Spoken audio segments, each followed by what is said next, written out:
headed by Honorable Vice Mayor Alfonso Casura for Nationalista Party, and represented ang Lakas Christian Muslim Democrats by Sir Baldomero C. Ma.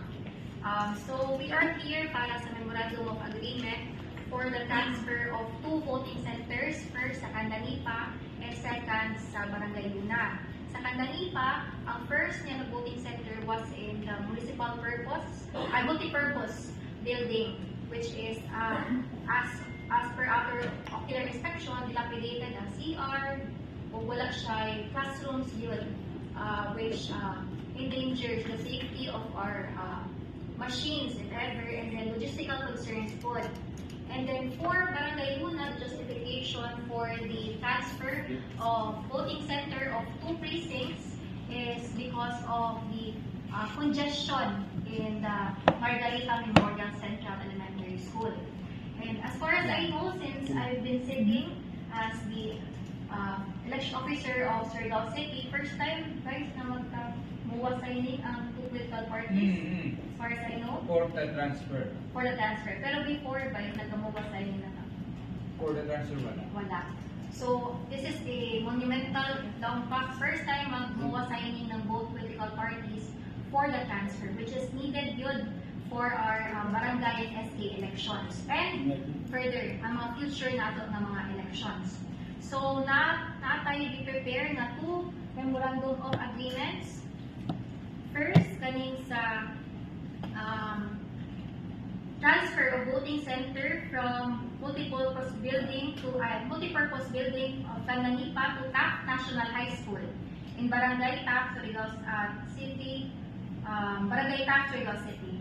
Precinct numbers included sa transfer are 0125A, 0125B, 0125C, 0125D, 0126A, 0126B, 0127A, 0127B, 0128A, 0128B, 0128C, 129A, 129B, 129C, 130A, 130B, and 130P1, including the SK counterparts.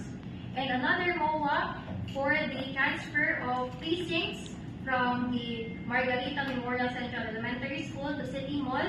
Ang ato established precincts are 0289A, 0289B, 0289C, 0290A, 0290B, and including its SK's precinct counterparts. So this memorandum of agreement will be signed by 3 parties. First party is the COMELEC. Second party is the Nationalista Party, as represented by Honorable Alfonso S. Casura.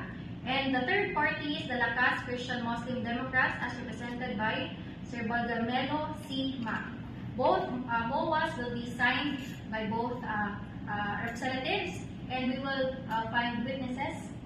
For the NB, will be Kagawan. Go.